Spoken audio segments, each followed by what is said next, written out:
see the world only as it pertains to them.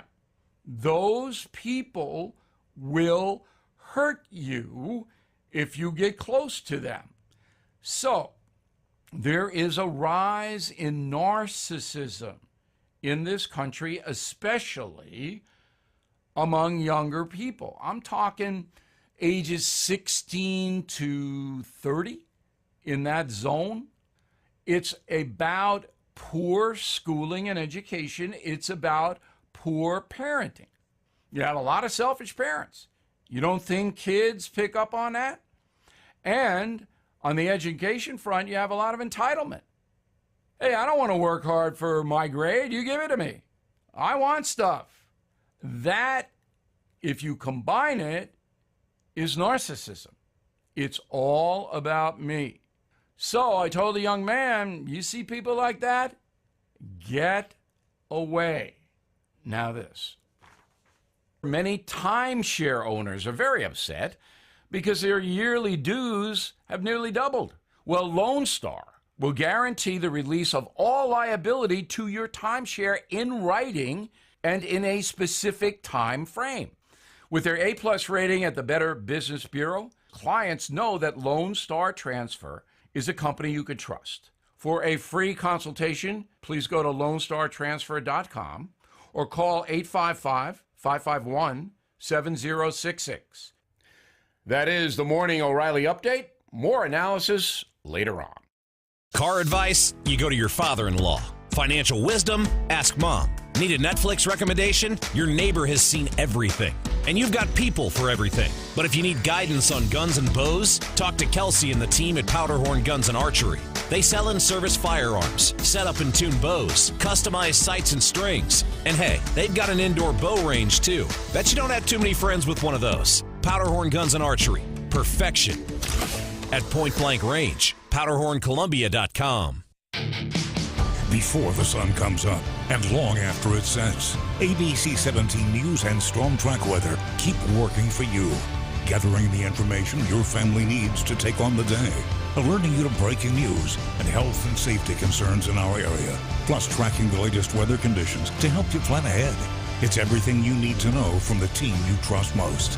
ABC 17 News and Storm Track Weather, where the news comes first. News, analysis, opinion. We're 93.9 The Eagle, KSSC, Fayette, Columbia, a free service of Zimmer Communications. Eagle News Time, 6 o'clock. Britain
plead the fifth. I plead the fifth.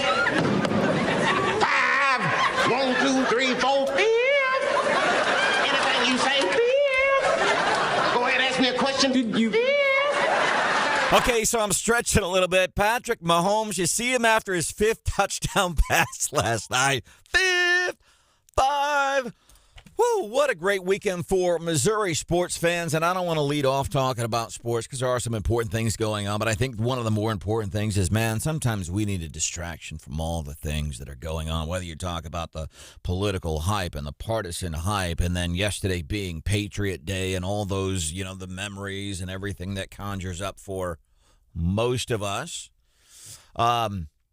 And then the stuff with the Queen, which is just mind-numbing, the way that the national news outlets, including Fox, the way they're handling it. Get it? She's dead, and there's going to be the burial, and let's move on to things that are affecting us, like illegal immigration. By the way, a little bit later this morning, maybe 6:35, there was a fact check.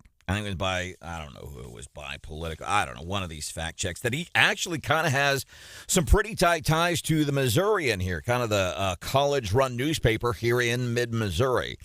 And they did a fact check, and we know more often than not, a lot of these fact checks, we might have to run this through the O'Reilly factor. You ever heard the O'Reilly factor here on Wake Up Mid-Missouri? It's pretty cool. It's where we take what John Marsh says, and we run it through the fact checker. Yeah. No, usually it's what I say. We run it through the O'Reilly factor. Bill O'Reilly, when he was on the TV, had the Bill O'Reilly. He had the O'Reilly factor. Here on Wake Up Mid-Missouri, we do the O'Reilly factor. We take what politicians say, we run it through the BS meter, and we do it with talking heads. We do it with members here on the show. I would venture to say, Hannah, we're probably some of the most O'Reilly factored people here in Mid-Missouri. Probably. This show. Because we have a sense of honesty about ourselves, right, John? We admit when we get it wrong. Well, and if we're not holding ourselves accountable, the Wake Up family loves to hold us accountable, which we appreciate. Man.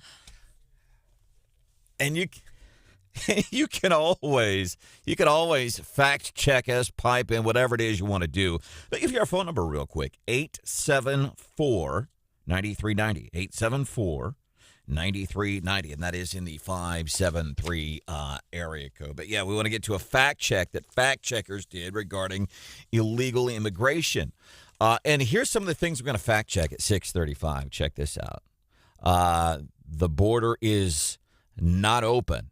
Alejandro Mayorkas has said that more than once, and I think the cool catchphrase that all the talking heads on the TV like to use is he then doubled down and said the border is not open. That has been fact-checked.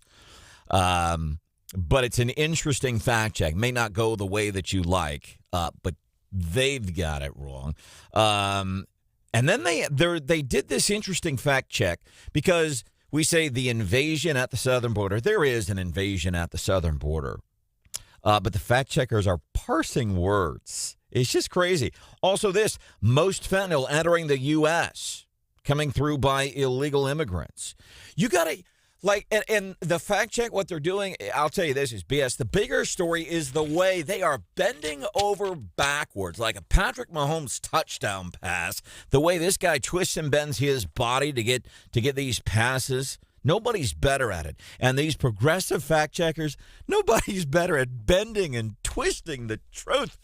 My goodness, I rather appreciated the distraction yesterday from Chiefs and the Cardinals. Marsh, how about them Chiefs, man?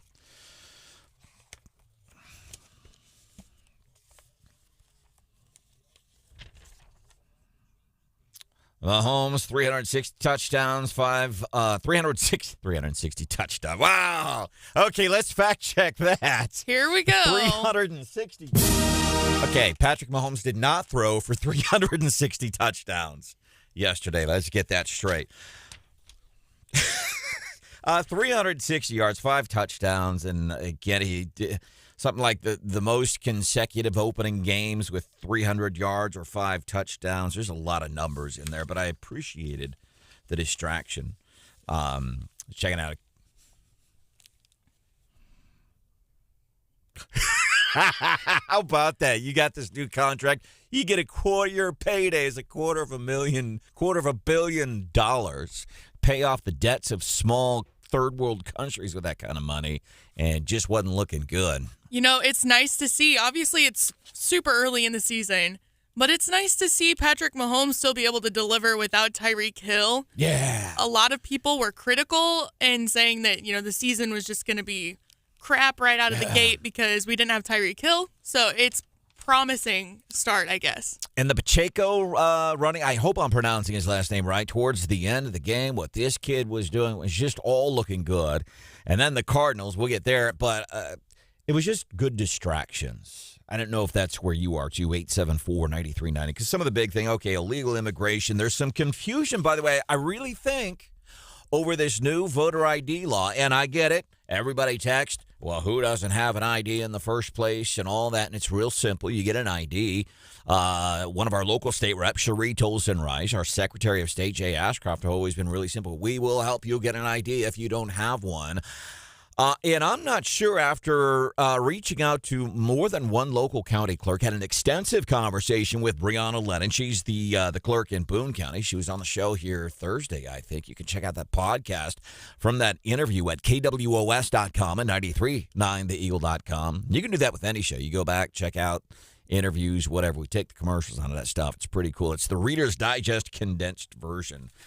But some interesting concerns. So we have invited, and Marsh, he has accepted. We can always say we've invited 1 million people here on the show. The acceptance, it's a bigger deal. There's the rub. However, Secretary of State Jay Ashcroft has accepted our invite. He's going to be here 7:35 because I really think we need to drill down on some of the nuts and bolts of this because there's timelines and all that. Let's say it's November the 7th, and you're like, oh, I got to go to the poll tomorrow. I don't have an ID. You ain't going to get one, I'm guessing, by then. But there's a lot of things, and I get it, who doesn't have an ID. Appreciate it. By the way, I want to mention this real quick text from Gary. He says, the Chiefs are to us dudes as pumpkin spice is to Hannah, to producer Hannah. Hey, pumpkin spice makes everything better. But the distraction of Patrick Mahomes and the Chiefs, rather appreciated on a day like yesterday. Now they float a pass to the near side. It is caught. Touchdown, Kansas City. I love that. To hear that 5 times on opening day for the Chiefs, because you had the Patriots Day. And by the way, so I don't like the anniversaries or whatever of September the 11th, 2001. I do like that this spin that we've been putting on it and I hate to say spin, it kind of cheapens it, but I do like this idea of Patriots Day, John, because I think it makes it, and hopefully we get to where, hey, yeah, we remember what happened, we remember what it was like, and more importantly, I'm thinking of people like producer Hannah, 22-year-old. She was born 4 or 5 months prior to the events of 9/11. No, I was born in April of 2000. Oh, okay, so she's born 15, 16 months prior to the events of September the 11th, 2001. But the perspective of somebody like producer Hannah or us, it's really interesting because we were here. We know what it was like. And one of the things that I'm wondering, Hannah, can you believe, or anybody, if you're, I don't know, even 35 and under, a 35-year-old 20-something years ago would have been whatever the math is on 35 minus 21. 14 years old. Good job. Thank you. Southeast Missouri State University, baby. My dad said I was an ass major at SEMO. My dad's coworkers and friends, what's Branden majoring in at Southeast Missouri State University? He said, mostly screwing up. That's his big major this semester. But these kids, it's just kind of interesting. The kids' take on this. Hannah, can you believe that there was a time when politicians, everybody from all political aisles, all seriously got together and basically sang Kumbaya, my Lord, all across America. Everybody got along, brought everybody together. In the aftermath, we had a president, and I don't remember, President Bush's approval ratings like 86, 89 for something crazy, but we were all, it was something like that. It all just made us Americans. All the partisan politics went aside. Can you believe, Hannah, what if you went to an 18-year-old, 21, what if you walked onto the campus at Lincoln University and you went up to, let's say, a 20-year-old college kid and you said, can you believe that there was a time in our recent history where there was no bickering and no fighting amongst politicians? What do you think the response would be? Disbelief? Yeah. I mean, it's certainly hard to see that happening in today's world. Yeah, and that was the bigger thing I was thinking about yesterday. But anyhow, I love the spin they're taking on Patriots. Say, let's make this more about patriotism and honoring first responders and things like that. And then, of course, there was the stuff with the Queen on the TV, and that's why I appreciated the distractions of things like this. The 2-0 pitch here for Albert Pujols. DeYoung deals. Pujols swings and lifts a high fly ball. That's it deep. Center field. It might go. It's a gunner. It's a gunner for Pujols. He gives the Cardinals the lead in the 9th inning with home run 6, 9, 7, all alone in 4th place in Major League Baseball history. How about that? Passes A-Rod. That is just... Yeah, and what Pujols has done in the final season of his career, it really is just amazing. Number one, Cardinals are, at last I checked, I think 7.5, 8.5 games, first place, NL Central. Off today, and then a big series with the Milwaukee Brewers, who trails us. And again, I'm not making this about baseball, but man, Pujols, what he has done, it makes my heart smile every time.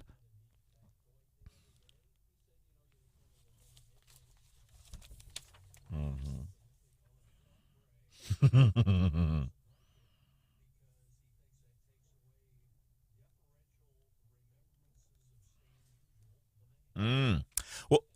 Well, and so the important thing about Albert Pujols' 697th home run, and he could have taken the day off yesterday, Sunday game, wanted to play. Yadier Molina also wanted to play. Arenado and Goldschmidt took the days off. And Albert Pujols, so that home run, top of the 9th inning, Cardinals are down. That gives the Cardinals the lead, thanks to another insurance home run. We held on for the win. But to see this game, I think a lot of us could maybe learn a lesson from Albert Pujols. Towards the latter part of the game, he's out there. He's visiting with the Pirates fans because they're playing in Pittsburgh. And I love, by the way, every time Pujols homers, I love when we're on the road. I love that these teams we're visiting, I love how their fans react to our Albert Pujols. But what this guy has done in his final season, leading Cardinals very likely into the playoffs, it's just remarkable. Somebody says, I want this. It's been fun to watch. It's been a nice distraction that we need because we're going to do the daily DC rundown coming up about 5 minutes from now. There's a guy, and so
and rub my leg down so it was straight, and then watch the hair come back up again. Poor kids are just as bright and just as talented as white kids.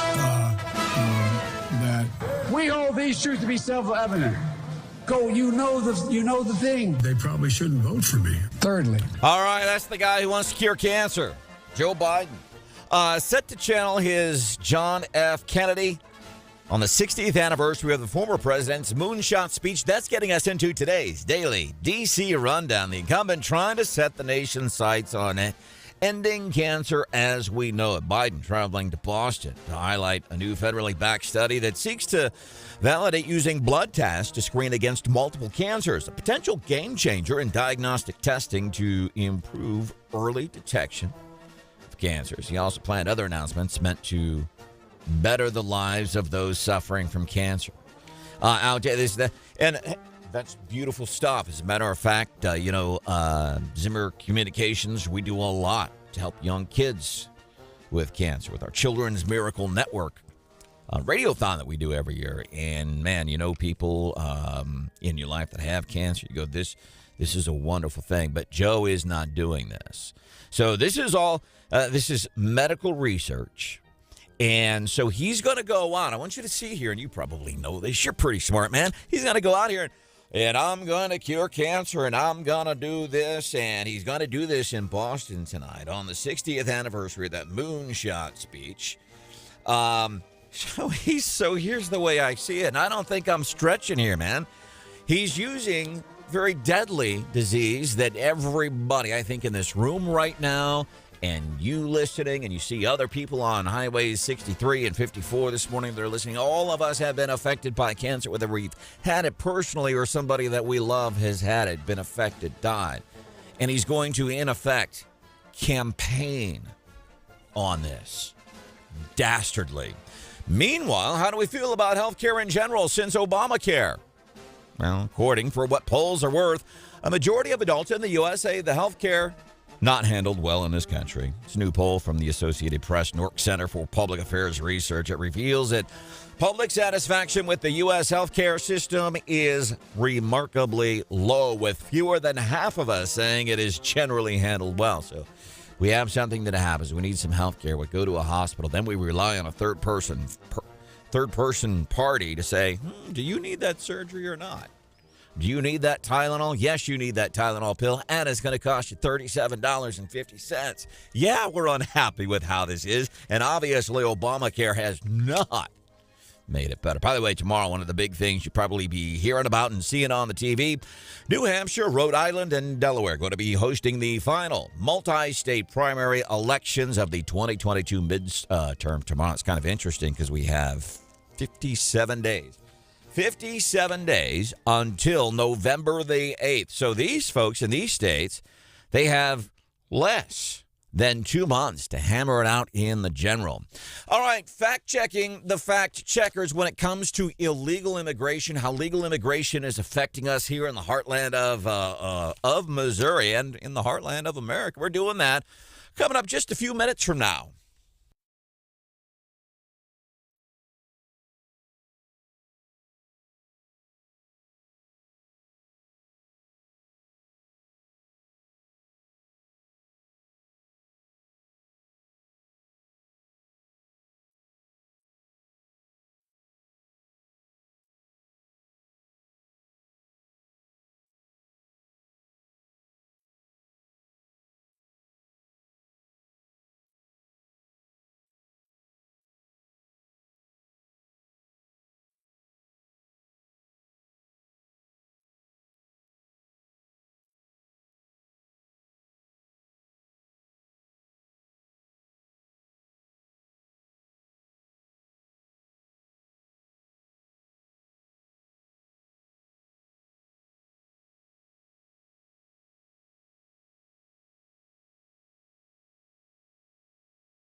It's a staggering number. I mean, it frankly it shocks the conscience to think that many new crimes were committed by these people, released on zero bail, and all of the new victims. That's what I thought about, all of the new victims who had been created as a result of this policy. That's Yolo County prosecutor. I didn't know this. Seriously, there's a county in California. Yolo County. Wait, do you know what YOLO means? That's why I'm laughing. Two reasons. I know what YOLO. Let me ask our elder statesman in the room, Mr. Marsh. You know what YOLO means? Hannah, am I correct in saying YOLO means you only live once? You're right. How about that? Not that I'm aware of, but you might be more hip than I am, Marsh. But there's a county in California. It's called Yolo County. You only live once. Now, I'm assuming the county had their name well before the thing became a phrase, YOLO. You only live once. But that's prosecutor in Yolo County, Missouri, or in California, should say, talking about this is how zero bail policies affect us. And we've seen it in Memphis. We're seeing it in California. I would trust say we have some local communities, Columbia included, where folks have been trying to say, hey, maybe we should consider zero bail because it's wrong to keep somebody in jail when they're charged with crimes. That would be a separate conversation whether you want to have that. But what's happening? We saw the shooting in Tennessee where the guy, heinous crimes. They're getting out. They're paying bail. They're paying low bail amounts because of all of these softies that like to call themselves progressives or liberals or Democrats. We got to be softer, and then we let them out, and they're going out and they're taking part in even more heinous crimes. Adam Levine is featured on a song titled YOLO by The Lonely Island with Kendrick Lamar. Nice work. I'm a little shook. I'm not going to lie. Well, Marsh and I think you'd brought this up before. We were at the One Direction concert in Kansas City a couple months ago, and I thought you had brought this up. Well, this is Wake Up Mid-Missouri. New broadcasters on the block. There's producer Hannah. Good morning. Stephanie Bell has the day off. My name is Branden Rathert. Thank you for being here. 874-9390. So this is we see it happening, and this is for real stuff. These zero bail policies being lenient. We saw how bad it was in California, the city of San Francisco this summer. They recalled their incredibly progressive prosecutor. And I want to talk about this whole, it's happening in California. How does this affect us? It's happening in New York City. How does this affect us? I want to cover that maybe at 7:10. Maybe. I'm writing it down. That don't mean anything. Are you kidding me? 7:10, we're going to talk about how these things, and here's why I say this, because we saw what California did a couple of weeks ago. They are taking away your choice as an American to choose the kind of car you drive. You will not be able to buy a gasoline-powered engine starting in 2035. And we have a National Transportation Secretary, Pete Buttigieg, who's looking at California and saying, not a bad idea. So that's something, and I believe it. I believe they'll try to do it because he said other things like this before. National Transportation Secretary Pete Buttigieg. Of course, the more pain we are all experiencing from the high price of gas, the more benefit there is for those who can access electric vehicles. So he said before, they're using, this is one of the reasons I believe gas prices, for example, this weekend I'm at the break time and I'm filling up, and every time, man, I'm thinking every time. Yeah, I paid, I think I can't remember, it was $3.49 or $3.69. I always like, that big break time in Ashland with that big giant sign that I would suspect you could see all the way from Sedalia. I love this because that's what gas prices are. If that's what the break time at Ashland says, by George, that's what the gas. I love that huge giant sign there at 63 at the main exit into Ashland. And Ashland has consistently been one of the cheaper towns to get gas around here lately. I live in Montauk County, and we are consistently higher than even Boone County, which sucks. I love that sign. And yesterday, I'm thinking as I'm pulling up, and so I think it was $3.49 a gallon. I don't remember. 874-9390 if you know what you paid most recently. But every time, and I'm thinking where gas was prior to the tragic events of January the 20th of 2021, and it's at least $1.20 higher, I think. And every gallon I'm putting into my 16-year-old car, I'm like, sorry, Harper Lee. That's my youngest granddaughter. And then I did the next gallon, paying an extra $1.20, an extra $1.50 more than when I was prior to January of 2020. And then I'm sorry, Liam. And then the next gallon, I'm sorry, Ryder. Because since Joe's been president, every time I'm filling up that gas, all that money that's been taken away that could have gone to my college funds for my grandkids. Of course, they won't have to worry about it now because Joe will just, if they get loans, Joe's going to forgive them. Anyway, it just bums me out. Look at what you just stepped in. You are about to enter the no zone. This is the O'Reilly Factor with Branden Rathert. Yes, I hit Brandon with a stick. Bill O'Reilly, when he was on the TV, used to have the O'Reilly Factor. We have the O'Reilly Factor. We take what people say and run it through the BS meter. Several times we've had to run the fact checkers through the BS meter. Marsh, did Hannah ever tell you her story about her personal encounter with Bill O'Reilly here on the show? Oh, it's worth telling. And I want to hear your encounter with Mr. Rooney, play-by-play guy for the Cardinals, like at 8:10 this morning. Hannah, tell us about your. And by the way, Bill O'Reilly is on one of our radio stations every morning, like right about 5:55. We feature a piece from him here, and so a couple of years ago, it'd be fun to get Bill O'Reilly on the show and see what he's been up to since he lost his job at Fox. I don't know. There wasn't a big thing that happened. He was just a jerk. It wasn't that big of a deal. He was just an ass to me. Only to me, though. And I was sitting here going, wow, this is going to be an interesting interview. And then he was a total peach to you on air. So I just kind of felt slighted because he treated me very differently off air than he treated you guys on air. You know why that is? Because I've got that male privilege card. I'm a dude. And I automatically get treated better just because I'm a man. You know what I'm talking about, John?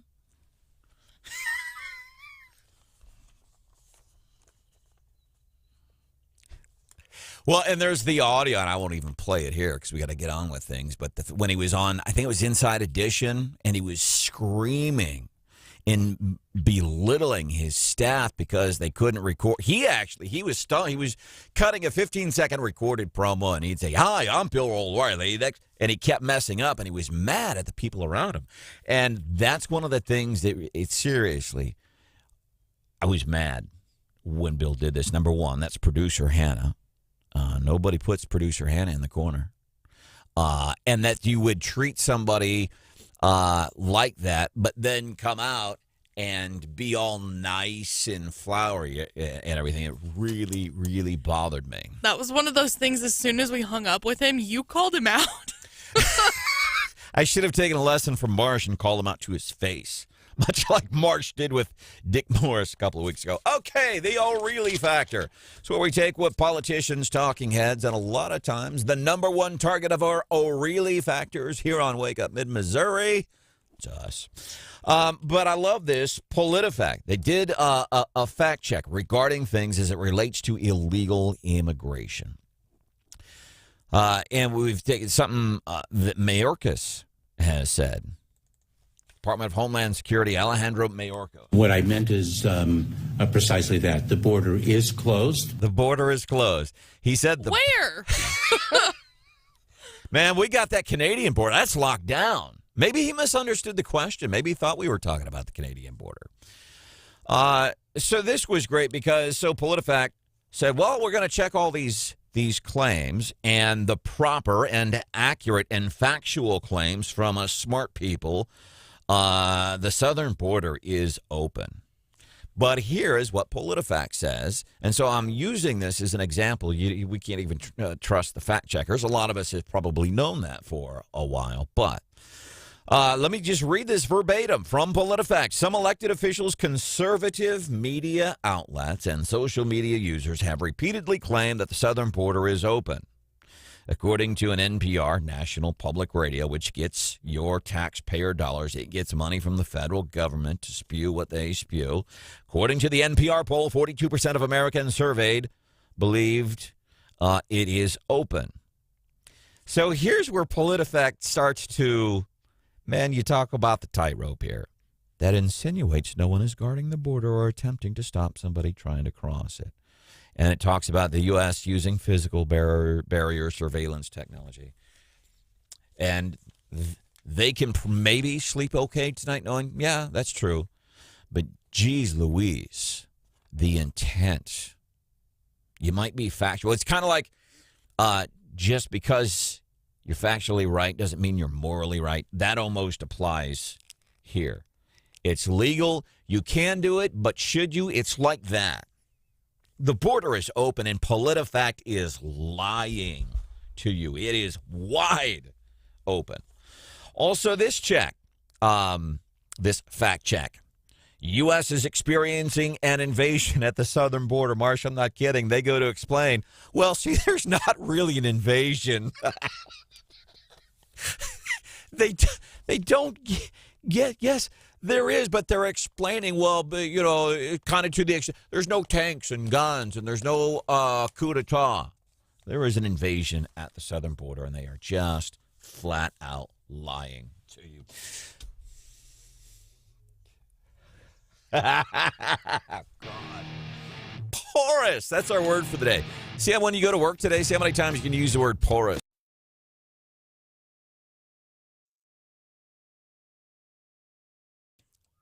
Oh, that was horrible.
By 2035, that's what all the cars in California and in other states. You have to buy electric cars. We're taking away we know you're an American, but we are taking away your choice. It's going to be all electric cars. And Wait, the reason, is Salter here mowing this early in the morning? That's how I envision electric cars sound like. And they're taking away your choice as an American. They're taking away your choices to allow you to choose. And the reason I bring this up, because Secretary of Transportation Pete Buttigieg is saying, hey, that's a good idea. And I fully expect, and listen, all the car makers, they're going there anyway because they get these credits, and we saw the story a couple of weeks ago. Dodge, they're not doing their muscle cars anymore. They're going to quit producing the Challengers and the Chargers. Ford Mustang.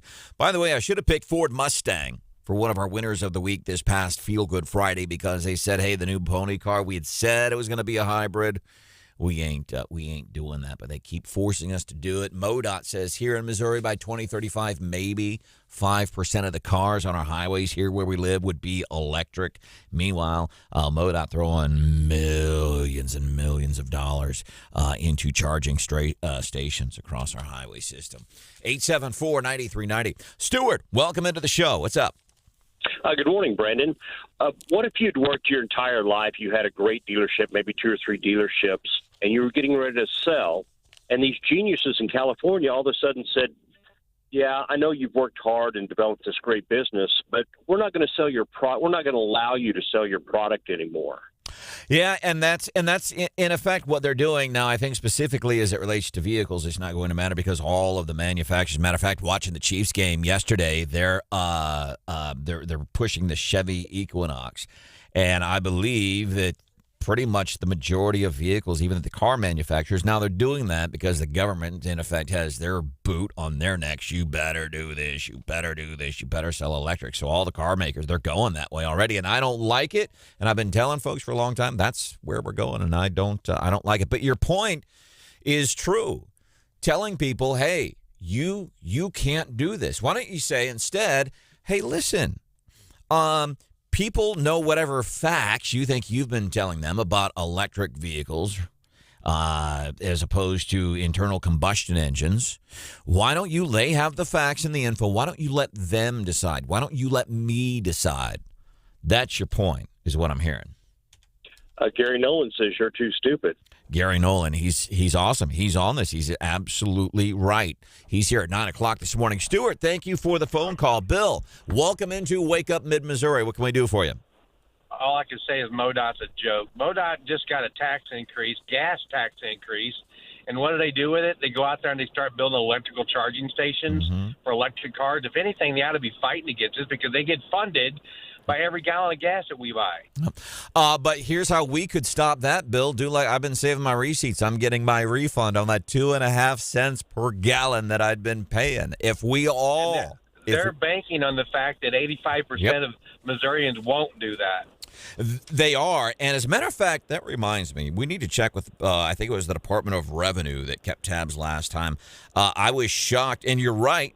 To your point, based on our last conversation, I think with the Missouri Department of Revenue, the relatively low number of people that are not going to say, hey, gas, every gallon of gas I bought from October the 1st up through July of this year, I get 2.5 cents per gallon. If anybody's looking to make $1 million out there, create an app for the general consumer to be able to track his gas purchases easier. But the thing with the revenue, though, is they also want paper copies of everything. They're not allowing you just to make a general assumption. You got to have a receipt for every gallon of gas that you bought if you want to get that rebate. That's right, because you're exactly right, because if you don't have the receipts and they come back and audit you, man, they're getting that 2.5 cents back, and I wonder how much money they'd spend to do the work to make it. It's just insane. Bill, thank you for the phone call. I want to introduce you to a couple of heroes from Montauk County. They live in Tipton. Their names are Owen Crane and Robert Bracht.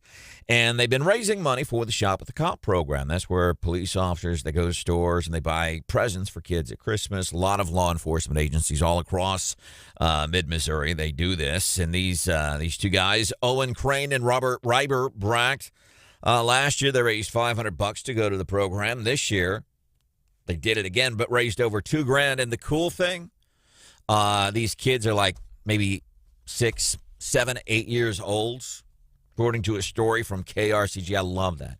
Young kids affecting change, making a difference. Good morning.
plead the fifth. I plead the fifth. 5, 1, 2, 3, 4, 5.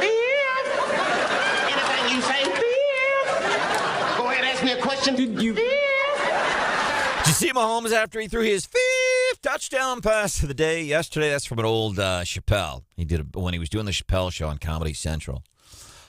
You ever, John, let me ask you this. You ever watch any of the just Dave Chappelle's stand-up comedy? He is a classic. His show, I even thought when he had the show on Comedy Central back in the early 2000s, that was some brilliant stuff, man. He would hit social issues, political issues. He was very open and honest about the social construct regarding black people and white people. It was a brilliant, brilliant show. That was from his show. That was a whole segment where he was talking about he was a black man with power and money. He was indicted on some drug charges. He was obviously incredibly guilty, but he shows up because he's got the money and power. Whenever they would ask him something, he would plead the 5th. He'd plead 5. He'd plead the 5th Amendment as a joke on people like him. Great sense of humor. Patrick Mahomes and the Chiefs. Man, beautiful distraction yesterday.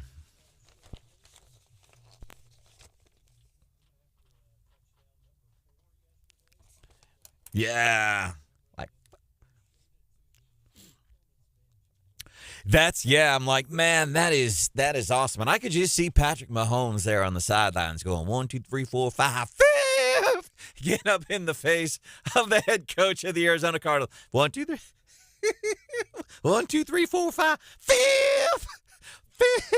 All right, let's move forward. Mr. Marsh, how are you today? Excellent. Glad you are here. There's producer Hannah. What up? Mr. Brian Houseworth is joining us on the show. Good to see you. Good morning. Good to be here. By the way, before we move forward, because there's a lot of stuff on this electric vehicle stuff, because I get this sometimes, and heard this at a big event, actually, that happened Friday night, but why do you talk about California, some things that are happening there? We don't talk about them a lot except when it makes big news. And when you have the state of California saying, we are taking away your choice as an American to choose whether or not you want to buy an internal combustion engine or an EV, we're taking your choice away. As a business person, we are taking that choice away from you. I know it's America. You have the freedom to choose, but screw it, it's California. Other states are looking at it, and now Pete Buttigieg, Transportation Secretary, he's going, that's kind of a good idea. So that's why some of those things. There's other things, too. I don't know if you've heard about California doing a law, a mandated 4-day work week instead of 5 days, instead of 40 hours. Now, there's some nuts and bolts to it, but basically saying, nope, 4 days a week. California, the city of New York City, has a wage disclosure law, which I kind of like. How many times have you looked at a job posting and thought, okay, before I waste my time or put in, because listen, I'm guessing whenever you go and apply for a job, last I can recall, that's a lot of time, energy, and attention, right? And you're wondering, is this even worth my while? Are we even close? But there's a new law going into effect in New York City. And again, there's some nuts and bolts to it that I want to get into now. But basically it says you got to disclose it either in the ad or like in one of the first initial points of contact. And on a personal level, I'm like, yeah, I kind of like that. Well, sure, if I ever apply for another job ever again, which I doubt. The only job I ever hope to apply for again is somebody working a peanut shack on the beaches of Pensacola, Florida, or being a ski guide back in Idaho with the grandkids whenever I'm done here on Wake Up Mid-Missouri, whenever that. Oh, God. Hey, so we took a little bit of flack Friday on the show for some things that John Marsh had said. Well, I guess actually it wasn't John. And we couldn't figure out if it was me or Hannah. Yeah. And it's no harm, no foul. We weren't trying to be rude, but I get it. Some people get offended. I was chatting with somebody. You remember the old Steve Martin song, King Tut? Well, I don't remember that. Do you remember King Tut from Steve Martin, Mr. Houseworth? Boy, I don't remember that. Hannah, oh, never mind. I remember it from the last time we talked about it because I stupidly thought it was released in like 2011. It was something, and I think the story was, somebody probably knows better than me, but it was something Steve Martin did on Saturday Night Live, and then did like a recorded song, and it was a huge hit. The boy King Tut. So you remember the song now, Houseworth? I don't. Okay. Probably not. Brian Houseworth didn't go to the One Direction concert with me and John Marsh in Kansas City. But anyhow, so I thought, what if we took that song, King Tut,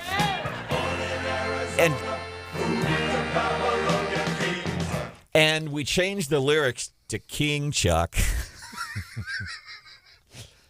Apparently, I'm the only one that would find that humorous. Now that, I thought it'd be great. And here's what I hate about this kind of stuff. And listen, I am always cognizant of how other people feel, but I'm not a softie. I'm like, well, because listen, if somebody says something and it hurts my feelings, that's not on that person. My reaction, that is on me. My reactions, how I deal with it. You didn't hurt my feelings. I got hurt by what you said. You didn't hurt my feelings. You did not make me happy. I reacted. It's my reaction. I am solely responsible, as you are solely responsible for how you feel and react to something. So I thought, that'd be funny, King Chuck, because that's not talking about the Queen. It's talking about the new King Chuck. And King Chuck. Get him. All right, let's move forward. Hey, cool event. I want to mention this before we go on, because we got to do What's Hot with Hannah. Secretary of State Jay Ashcroft, 735. He had a huge victory on Friday, Brian. Yeah, he did. And I tell you, it's an interesting thing because it's very simple, but yet it's complex. And I think in a nutshell, he has not taken a position one way or the other that I'm aware of about whether or not we should have recreational marijuana, but he has made it very clear he is required to follow the law, and he believes that this ballot measure, followed the law, and he believes Cotton Walker, the judge in Cole County, made the proper decision.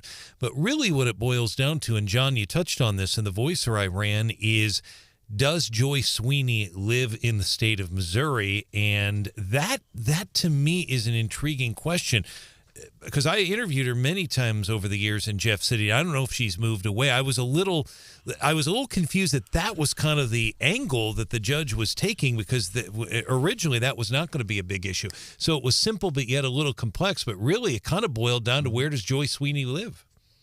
And I think this woman, she's been, because my first take, she's just against drugs. And this issue is about letting people decide whether or not they want the recreational weed. Interesting ruling. It really is. Yeah. Jay Ashcroft, he will be with us in studio on Wake Up Mid-Missouri on KWOS and 93.9 The Eagle. He'll be here 7:35. And there's some other things going on. This voter ID law will be interesting too, because we've heard, and Jay Ashcroft has said, you can vote. There's a thing, but there are some other things I think going on there that we want to nail down on a little bit. We want to thank all the folks, man. Friday night in Jefferson City, Mr. Marsh, how cool was this? The Chamber, Jefferson City Chamber of Commerce's annual Gala Fiesta de la Gala. What a huge night this was. It was a good time. It was cool seeing people like Angela Nail. She was honored, and there were actually several people that were honored. Producer Hannah was there. What was your favorite part of the night, Producer Hannah? It was just really good to hang out with some of our Zimmer coworkers and get to meet lots of new friends in the Jeff City area. Matt Green, he got the Scruggs Impact Award, and you look at some of the things that Matt Green does, besides being a business owner. He's involved with Boys and Girls Club, Red Slipper Warrior Project, who held a concert over the weekend. So he was honored. Kevin Riley picks up the William W. Quigg Award, which recognizes community service and leadership. And I want to highlight Angela Nail here for a second. I've had several dealings here with her. And, John, there's not too many people I can think of that are more ambitious and more passionate about the community in which they live than Angela.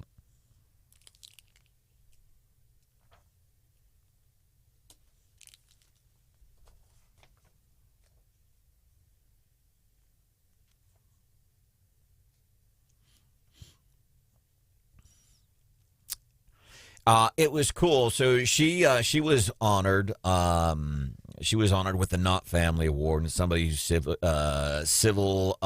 service, positive contributions. She does all kinds of stuff.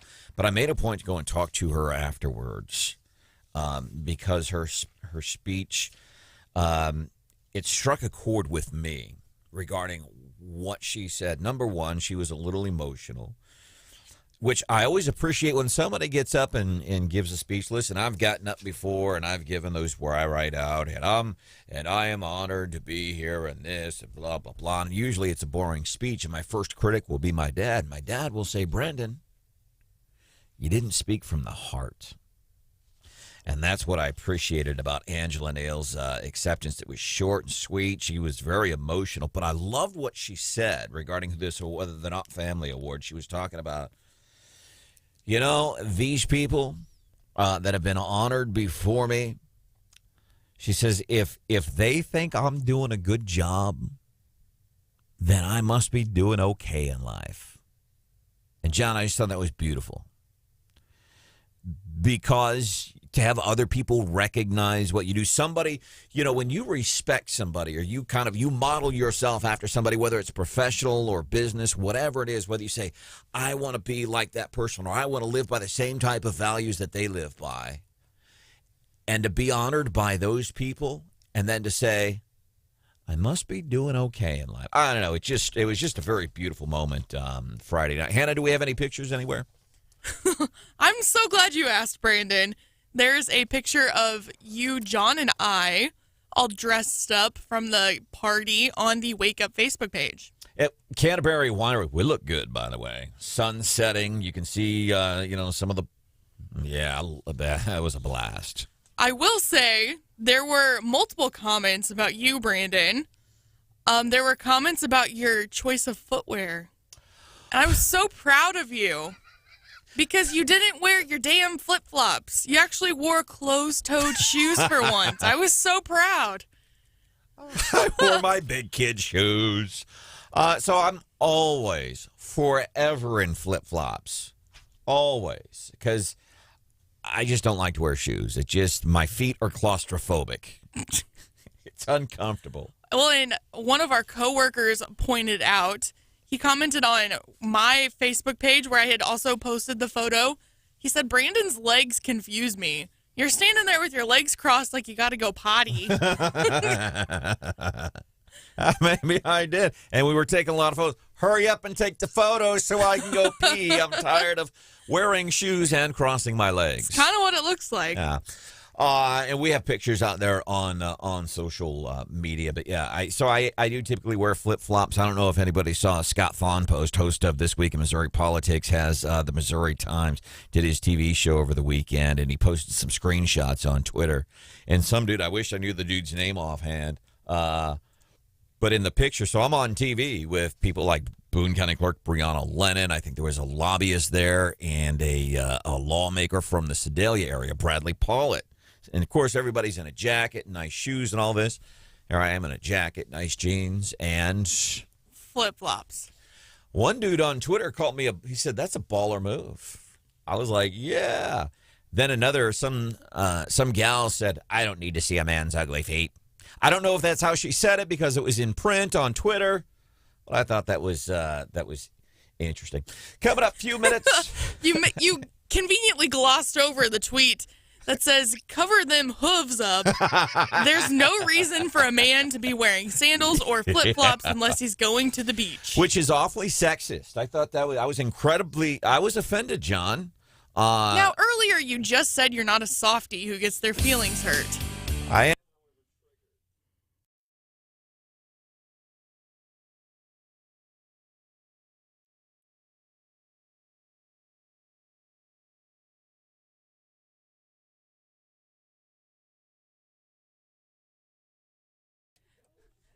Everyone loves cereal, so we're going to talk about cereal.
Good morning, 7:25-ish, which means it's 7:27. time for What's Hot with Hannah. Cereal is one of those unifying items because I've not met a person that doesn't like cereal.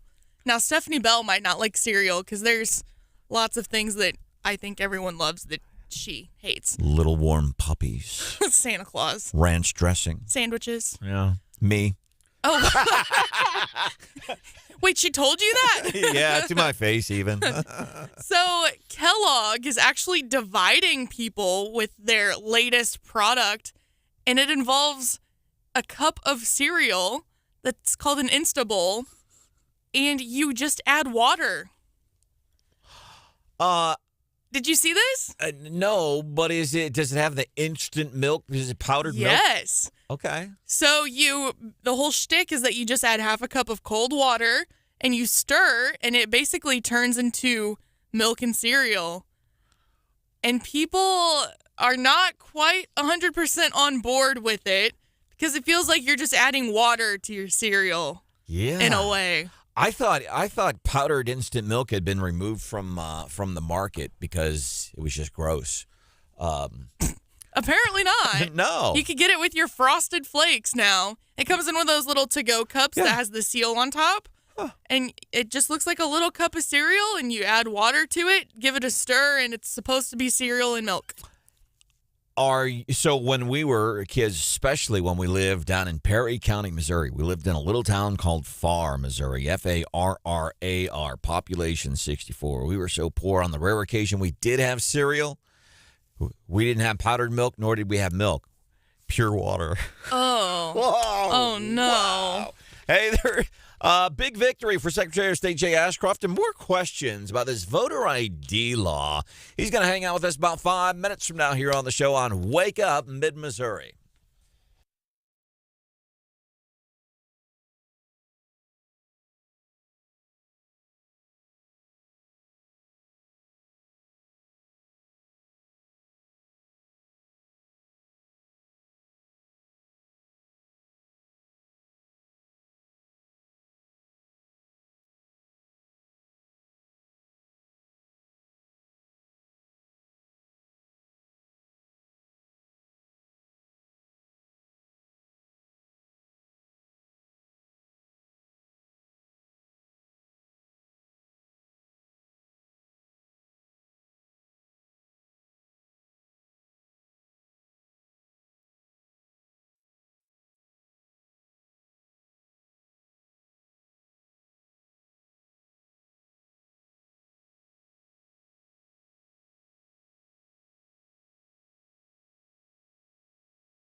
in Missouri, about 6% of registered voters don't have a non-expired Missouri ID. And the only place you can get one is at the DMV. And that's where the barriers come in for many people. Oh, my God, the DMV. Oh, you got to go to the DMV. Oh, life's coming to an end. It's horrible. That is the League of Women Voters. Excuse me, an attorney for League of Women Voters, Denise Lieberman, chatting with our friends at ABC 17. It was interesting. I went and saw the Secretary of State last week, and outside the Secretary of State's office building, the League of Chick Voters were out there holding up signs. Seriously, again with the chick voters? Sorry, I misspoke. The League of Women Voters were out there, and they were saying they would chant once in a while. They'd say, "Protect voters' rights," and I'm like, "That's what we're doing here." This, I understand. Maybe, I don't know. We've brought in the Secretary of State, Jay Ashcroft, who, by the way, besides voter ID stuff we need to talk about, had a big win this past Friday in a courtroom regarding the vote. You and I get to vote on whether or not we want to legalize the weed, and he's been willing to offer his personal opinions on that separately of the idea of us voting for it. But first, voter ID stuff. We heard you say it a million times here on the show. If you have an idea, you can vote. And I had a great, and I know that you and Brianna have done a lot of work. Brianna Lennon, Boone County clerk, done a lot of work in the past. But I want to make sure here, if you have a voter ID or ID that's not expired, to bring up to the point of this attorney here speaking, Denise Lieberman, my God, you're going to have to go to the DMV. There are some things we're 57 days out. If we don't have an ID, we need to get on this for people who don't. Obviously, for about the millionth time, if you're registered, you can vote. If you go down to your polling place on Election Day, even don't have your ID, but can sign your signature, you will get a ballot that will be put in a provisional envelope, and then they can just double-check that after the polls close. So that your vote counts. But yes, we'd prefer that everybody has that Missouri-issued driver's license, not expired, the non-driver's license, the passport, the military ID. And if people don't have one of those, A, they can still vote, and B, our office has been charged statutorily. It's the law. We will help you get one. We will help you get one for free. We will help you get the underlying documents. We will help you get them for free. But you have to go to the DMV. Well, not everybody does. We've actually, it's a lie to say you have to go to the DMV. Yeah. We've actually gotten IDs for people that were in a hospital bed, and unfortunately, I don't think they ever left the hospital bed. They didn't go to the DMV. We took care of that for them. I'm wondering, let's say you don't have your ID, but if you are registered to vote, can you register to vote without an ID? You can register online, but under state law that's been around for a long time, you have to prove your identification that first time you vote. So you have to have an ID to register to vote. So if you don't have an ID right now, and I don't know what the time frames are as far as registering. You can register, but you'll be required to show that ID the first time you vote if you've never proved your identity when you register. Okay. So if I go to the clerk's office, I'm registering to vote. If I don't want to do it online, are they going to ask me for an ID? Sure. And they want to get it taken. Well, they can register you, but they'll have to annotate that you didn't show your ID. Okay. But you might as well just go ahead and show them. Can't I just tell them? But for real, it's me, Branden Rathert. Won't that work? Do I need to bring a notarized note from my mama or something? Secretary of State Jay Ashcroft joining us. Wake Up Mid-Missouri. Brian Houseworth, John Marsh, producer Hannah, Stephanie Bell. Back in a few days. My name is Branden Rathert. Let me ask you this.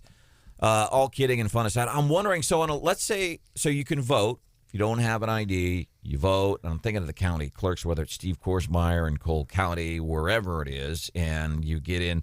People showed up to vote, didn't have an ID. There's a process that we have to legitimize or double check. Yeah, they essentially double check. There's information. Once you fill out your ballot, it gets put into a provisional envelope.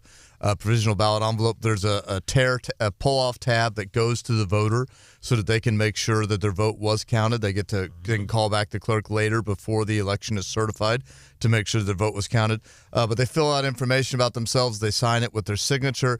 After the polls close, I think virtually every time on election night. The election authority then goes through that information, compares the signature to all the signatures they have on file from previous times you've registered and voted, and then they run it through the scanner when it matches. All right, I'm being real selfish here. I've done it myself. You showed up to vote somewhere without an ID? Yes. Yeah, but you're the Secretary of State. You can do that. You've got... No, I did a provisional ballot. That's what the law is. Yeah. I mean, I'm a big believer that in the rule of law, we all follow it. I got in my car, started driving, realized I had left my wallet, and said, you know what? Let me go ahead and vote. Yep. I'll wait till there's not a line. I waited till they were done because I didn't want to be an impediment to other people. And I said, I want to know when I tell people that, yes, this works. This isn't just some politician blowing smoke. The process works, and it does. So when you did that, how long did it take for your vote then to actually get counted? Because then you've got to, so if you showed up without your ID, you voted, and let's say, and I'll look at this municipal race we had back in April, Roy Lovelady, Carl Scala, third district in the city of Columbia, absolute tie votes. We have close races. How long did it take for your vote to get counted? You know, I didn't ask them if it was that night or the next morning that they did it. I just knew that it got done. A lot of people don't realize that we can still receive certain ballots for military overseas voters, for our men and women that Uncle Sam has sent all over the place. We can still receive those sometimes by Friday at noon. But so it could be a while for close races if we're counting. If you have military overseas ballots, but our provisionals, we're seeing them getting counted the night of. I mean, I'll be honest, I don't care about this because I got an ID. I mean, I really don't. I've got an ID. But I will tell you the one thing, and I'm hogging the conversation here. I know Marsh and Hounsworth have questions for you. Secretary of State Jay Ashcroft, having a good time with us today while we talk about some important things. I will say it did make me look at my driver's license to make sure. Because I don't know how long ago. I'll tell you how long ago when I got this thing, though, Jay. I had hair. Secretary of State Jay Ashcroft joining us this morning. 135? That's not your weight. Secretary of State Jay Ashcroft joining us this morning here on Wake Up. And it also says I'm 5'8". Secretary of State low air pressure. Jay Ashcroft here this morning on Wake Up Mid-Missouri.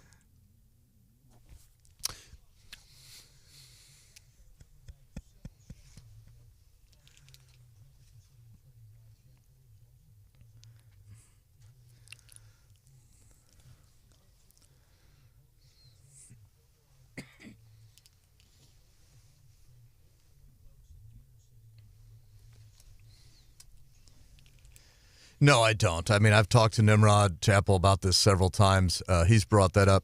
We have several years of data since the first government-issued photo ID requirement went into place in in 2017. We haven't seen that. We've seen a very small number of people every time we've had elections that didn't have that ID, and every one of those individuals we've reached out to and offered to get them a free ID. We've done that for 1,000, 1,600 people a year.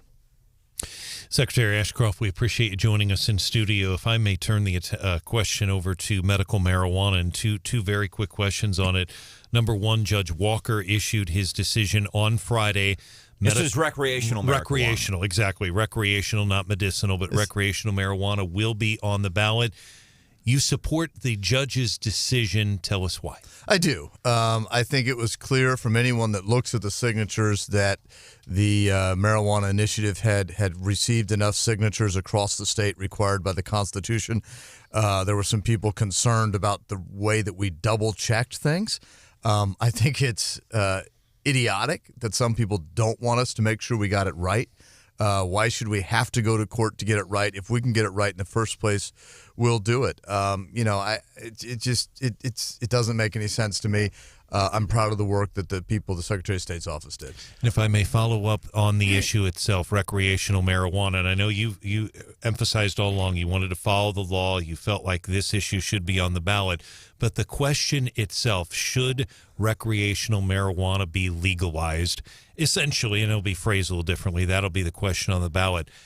You don't like that idea. No, I'd rather it wasn't on the ballot. I mean, I think that people partaking too much of marijuana leads you to actually believe the Arizona Cardinals could beat the Kansas City Chiefs.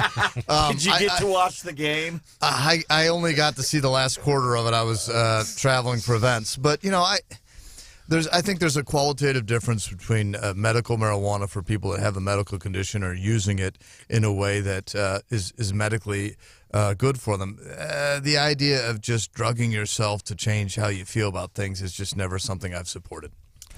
And that'd be a whole nother conversation. But this woman, by the way, who is filing, she's just against. She. Here's the thing that me off about this stuff is the amount of your time that she took. Because I pay your salary, Jay. I do, and the amount of time that she took of your time and your staff and your resources and my money to fight something she knew was going to lose. She didn't believe for a second any of those signatures were invalid. You did your job, and she knew that. They didn't even allege they were invalid. Right. But whatever reason that she brought forward that cost me more money, she knew it was all BS because she is personally against recreation. That's why I get upset about it.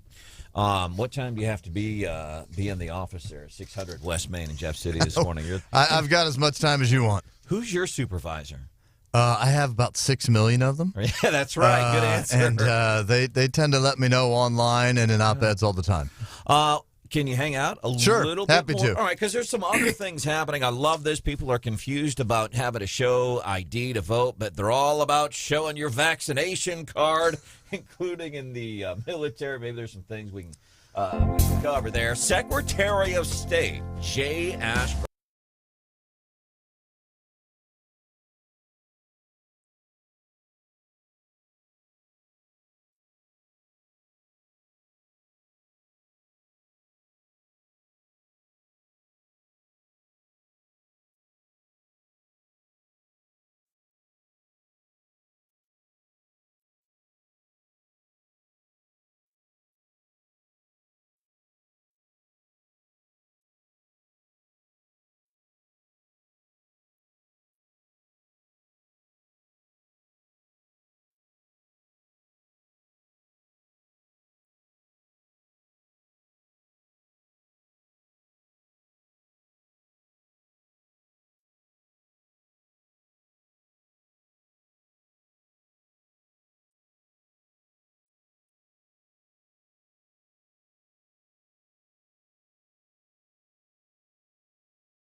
President Biden, already the oldest sitting president, is set to become the first president to turn 80 in office.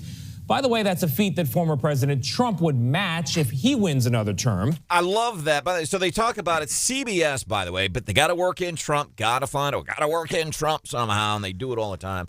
Goes on to talk about how I didn't realize Nancy Pelosi is 82 years old, and these kinds of things matter because I'm thinking, I remember when my grandfather, when he got into his 80s, heck, it may have even been before he was in his 80s, and there came a point in time when we had to go to my Grandpa Rathert, who worked for Kit Bond during his split terms, William Tisdale or Joseph Teasdale? Joe Teasdale. Teasdale Governor did Teasdale. not like my grandfather at all. My grandfather stayed there to piss him off. And, but I remember, as great of a man as my grandfather was in the work that he did in Jefferson City serving the people of Missouri, there was a time that we had to say, Grandpa, you got to give me the keys to the car. There are some things that you cannot do anymore. Before we finish, because there's some more important things, Secretary of State, you're in charge of voting, in effect, on a statewide level.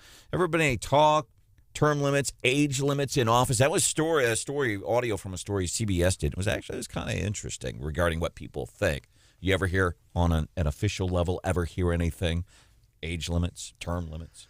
You see a lot of people talk about term limits. I mean, there's only so much formaldehyde can do. I think we see that with the current Speaker of the House and in Congress. We need people that are not career politicians that understand that the people of the country are supposed to be in charge, not elected bureaucrats. All right, Secretary of State Jay Ashcroft joining us this morning here on Wake Up Mid-Missouri. Just a few more minutes here before we wrap things up. While we're talking about elections and districts, your office was there last week and didn't get to really talk a whole lot about this, but you guys took you filed an amicus brief with the U.S. Supreme Court as it relates to districts. Tell us about this. Yeah, there's a Supreme Court case dealing with how congressional redistricting is done. And in the court case, some people are arguing that the federal government should have control over all of redistricting. If Nancy Pelosi and Chuck Schumer wanted, they could redraw congressional districts, and they wouldn't have to abide by the prohibitions against racial redistricting. I believe the Constitution gives that right to the people, and the people of the state here in Missouri have given it to the legislature and the Constitution. All right. Secretary of State Jay Ashcroft hanging out with us this morning here on Wake Up Mid-Missouri.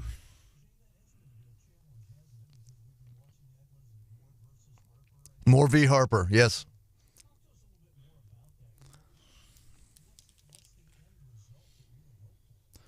Well, both parties in Moore v. Harper are arguing that the Constitution in the Elections Clause, where it says time, place, and manner, they say that the time of an election, the place that you vote, and how you vote somehow includes redistricting. I think that's ridiculous. The 10th Amendment says that powers not specifically granted to the federal government are retained to the people in the state. So I say that redistricting is not under the Elections Clause. It belongs to the people.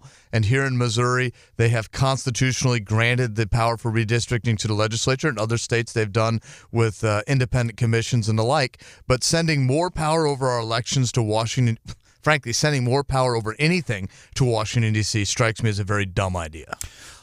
Before we go, have you ever played, in all the years we've known you, I don't know if we've ever played the game Would You Rathert? Would you rather? That's where we give you... I think I've always found a reason to leave. Well, before you leave I don't blame you. We put you in two, not uncomfortable positions. Yes. All right, a little bit. I'm just going to scoot away from Branden a little bit. Since we don't sucker punch people here on the show, I appreciate that. If we're going to sucker punch you, we tell you first, so you know what we're about. Would you rather Albert Pujols get his 700 home runs this year to join only 3 other people in the game that have ever done it, or would you rather the Cardinals win the World Series this year? Love what Albert Pujols was meant for St. Louis, but got to go with the team over the individual. And you know what? The best part is, I think Albert would say the same thing. I think he would, too. The team wins the World Series. It was phenomenal yesterday after he hit his 697th home run. 21 games left in the regular season to hit another 3. Yeah. I don't think he can go 7-18 and pass Ruth, unfortunately. I've thought about that. I'm 7-15. like, yeah, man, I don't. And he hasn't played a whole lot this year. Yep. By the way, it'd be remarkable to see what he could do. But late in the game yesterday was so cool because here's a guy proving you can still, I believe, to an extent, do anything you want. Unless you're 80 years old and trying to run a country. But even I think he might do it better than our current president. He could do it.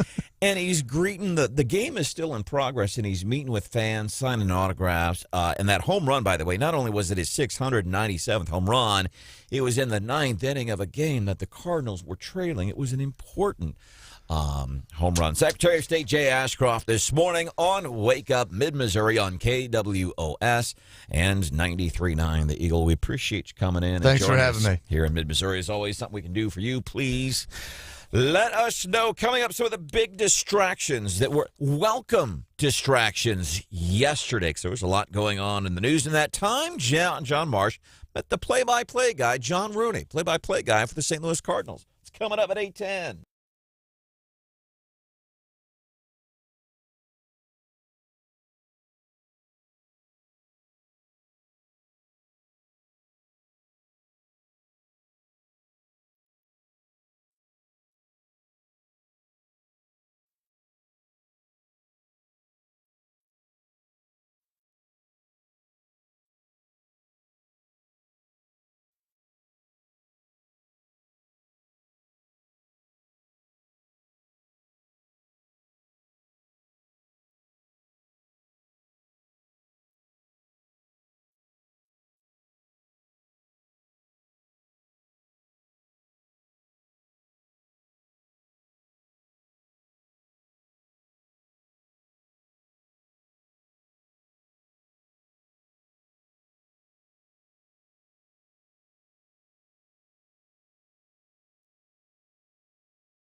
fifth. I plead the fifth. 5, 1, 2, 3, 4, fifth. Anything you say, fifth. Go ahead, ask me a question. Fifth. Now they float a pass to the near side. It is caught. Touchdown, Kansas City. Travis Kelce. 5 of them yesterday. 5 touchdown passes for Patrick Mahomes. Love the distraction yesterday. Welcome into the show.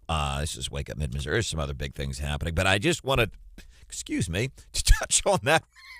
Excuse me. Calm down. Been eating cereal with just water on it this morning. It's no powdered milk? No powdered milk. Every morning we do some. John, were you ever so poor? I was sharing the story with Hannah.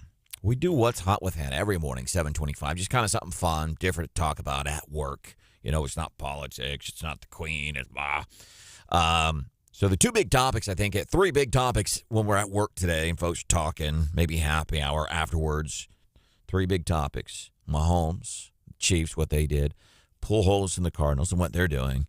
And cereal in water will be the thing. What's Hot with Hannah, 7:25. Cereal makers are doing something kind of new. Kellogg is releasing a limited edition Just Add Water cereal cup. And basically it's got powdered milk in there, and you just add water and give it a stir, and it's supposed to be like regular cereal and milk. And I was sharing and wondering, has anybody been so poor? This is a true story. But seriously, has anybody, and I remember specifically when I was a young kid in southeast Missouri, Perry County, lived in a town called Farr, and on the rare occasion we had cereal, which we were lucky to have, we had to drink it in plain water because we could not afford milk. Marsh, am I the only one who's had cereal with water on it instead of milk? Okay. No hesitation. All right. 874-9390. But there are some other bigger things going on today. But I did just want to mention Cardinals and Chiefs because I thought it was a great distraction yesterday because we had 2 really, big things going on over the weekend. 3 big things. National news outlets still can't get off the Queen. Number 2, Patriot Day yesterday. And number 3, Mizzou football. Wow. Ouch. Yeah. Ouch. Yeah, it was bad. Lincoln University, they took on, I think, in their division, took on the second-ranked team in their division, and they lost. But they did okay, but, man, Mizzou football. Ouch. That really hurt. And to K-State, of all people. So we were bummed out for the weekend, but then Patrick Mahomes, and then even Albert Pujols. I think this is so cool with Albert Pujols. 2-0 pitch here for Albert Pujols. The young deals. Pujols swings and lifts a high fly ball. That's it deep. Center field. It might go. It's a gunner. It's a gunner for Pujols. He gives the Cardinals the lead in the 9th inning with home run 6, 9, 7, all alone in 4th place in Major League Baseball history. Surpasses A-Rod, longtime, he played for the Mariners, Rangers for a few minutes, and then the Yankees. Some people called him A-Hole instead of A-Rod because he was not a nice fellow. Yeah, you don't earn a nickname like that by being the Queen. Do you remember why she started calling, instead of A-Rod, she called him A-Hole? I don't remember why. But that's the other thing about Pujols that's so cool, because he has always been a good, decent human being. He never had this, and like Barry Bonds, he was just a surly, mean SOB, and then, the whole steroids thing. But Barry Bonds, he was just mean. Nobody personally liked him. People say, well, people don't give him enough credit. Well, I don't give him enough credit maybe because the steroids thing. And he was just mean. I mean, if people don't like, if you're mean, if you treat people like crap, listen, you get what you give. Whatever you put out in the universe, I do believe you get it back. And Barry Bonds put crap out in the universe. He was mean and arrogant, and he got it back. Albert Pujols, I believe, is having an amazing season. And these home runs, by the way, like this home run yesterday, 697, it was a home run. The Cardinals, and they got an insurance home run a little bit after that, but it wasn't just a throwaway home run. It put the Cardinals in the lead in the 9th inning. And this guy, he's been doing this for a long time. His first year with the Cardinals was 2000 or 2001. I can't remember. Hannah was just a sweet little baby. Literally. First time Albert Pujols went to bat at Busch Stadium. We didn't even have the new Busch Stadium. We had old Busch Stadium whenever he started playing. Well, another one of the great joys in life that actually old Busch Stadium was not a joy in life, was it, Marsh? Concrete cookie cutter. You know, I hate to be that guy and put these words out into the universe because I believe that words have power. But what if Pujols doesn't hit 700? Yeah. And he's that close. I would rather be a mile off from a milestone like that than to get really close and not hit it. Well, here's what I think. It was interesting. We asked Secretary of State Jay Ashcroft about this. Would you rather see Pujols hit 700 home runs or the Cardinals win the World Series? And I would rather see Albert Pujols hit 700 home runs, and here's why. Interesting. Yeah, I get the whole team thing and all that. This is a once anymore. I don't believe there will ever, well, with the exception of maybe Aaron Judge and maybe Giancarlo Stanton for the New York Yankees. I don't think we'll ever see anybody ever get close to 700 home runs again. And for us as Cardinals fans, because, Pujols left us for a while, to go make more money or something, that's something we'll never be able to see again.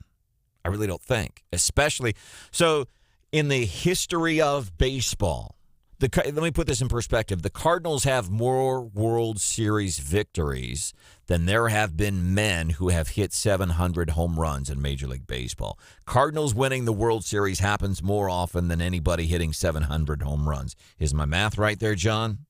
Yeah. We've been, in my lifetime, I've been fortunate enough, 82, 85, 87, 04, 6, yeah.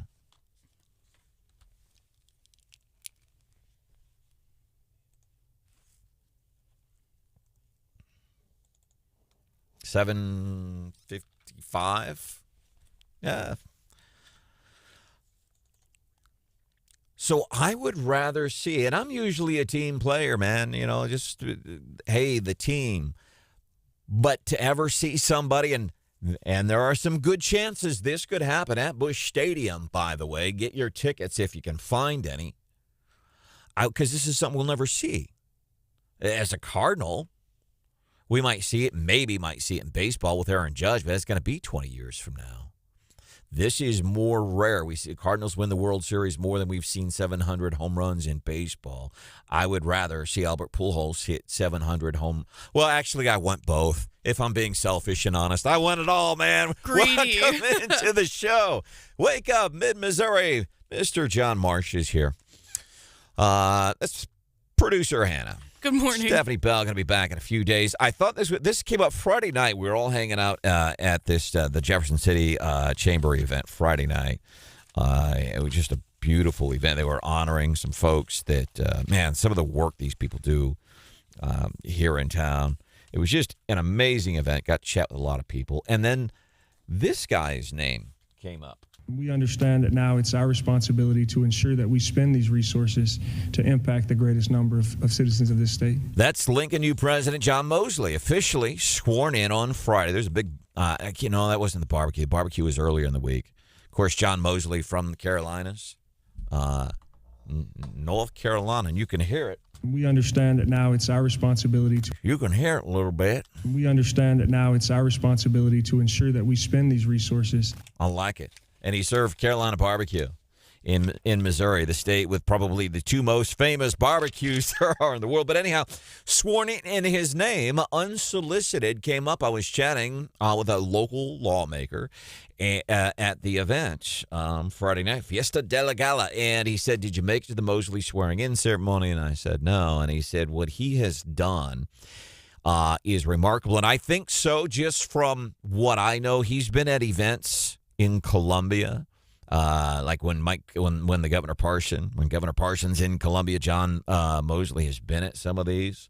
But this lawmaker said what this guy has done at Lincoln, he thought was pretty impressive. One of the things I can't remember if it was you or Houseworth, Marcia did a story about enrollment numbers, where they are now.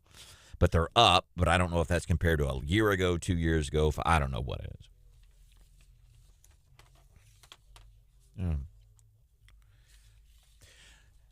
Yeah. No, and especially when you're kind of in the shadows of Mizzou and, yeah. I'm very supportive. And so we're having this conversation, and it was Friday night at the Fiesta de la Gala with the Jefferson City Chamber of Commerce, and we're talking about John Mosley, who was sworn in as the prez at Lincoln University. And this guy, this lawmaker I'm talking to, starts saying, and what this guy, and I knew, and it was almost, I don't know how to take it. I knew what was coming next. I knew it. Because we're having this conversation, and we're talking about the accomplishments of Mr. Mosley, while we're honoring the accomplishments of people like Angela Nail and Kevin Riley and thank you, Matt Green. God, I can only remember so many things at once, Matt Green, while we remember their contributions. You can't remember anything at once. My name is JJ.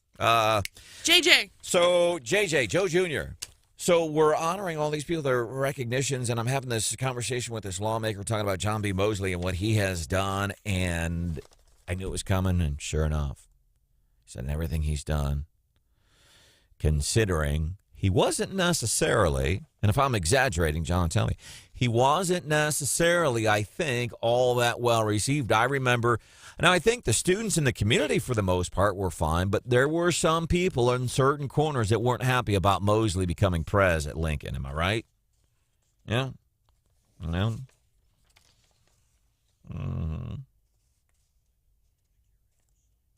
Yeah. Yeah. Well, and it came up because John Mosley is not black. Lincoln University, HBCU, historically black college or university. And the old guard, the old school, as John said, well, we got to have a. And what this guy has done now, and I think it's great. And it's not a conversation about that. But that ever even came up. Hopefully he's assuaged those fears. Welcome into the show. Coming up, we're going to do the Morning Bell about 5 minutes from now. Business news, a little twist. Only Stephanie Bell can give you. Twist is the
It's 8:26, time for the Morning Bell business news with that little twist that only Stephanie Bell can give you. Twist is today. She's out for a few days, but some interesting things nonetheless. Why? We get this a lot. Why are you talking about electric cars in California and this, and that? A couple of reasons. Number one, a lot of times when we see this, especially when you have this California, very progressive state, it's all woke and we got to do this and the government has to decide everything for you. And then you get people on a national level like the National Transportation Secretary, Pete Buttigieg. Of course, the more pain we are all experiencing from the high price of gas, the more benefit there is for those who can access electric vehicles. Pushing. Government officials pushing electric energy, pushing cars. And we saw recently what California did. And there are other states saying, hey, California's done a good thing there. They are making you, even though you're an American, they are taking away your choice as an American to choose. Taking away your choice as a business owner to sell the kind of car you want. That's disgusting, blows me away. And people that think that's okay, it's just asinine. And now Pete Buttigieg, he's looking at the law in California. And he said over the weekend, that's kind of a good idea. Blows me away. So here's some other things. And I'm wondering, as a business owner, if you're a small business owner, medium, whatever, you're a business owner. What do you think about this? You're hiring somebody. And you have to disclose the pay in a job posting. They're considering, and actually I think in New York City, not New York State, in the city, they have this law that's going into effect under most circumstances. If you're hiring, you have to disclose. I personally, offhand, my gut reaction is I like this idea.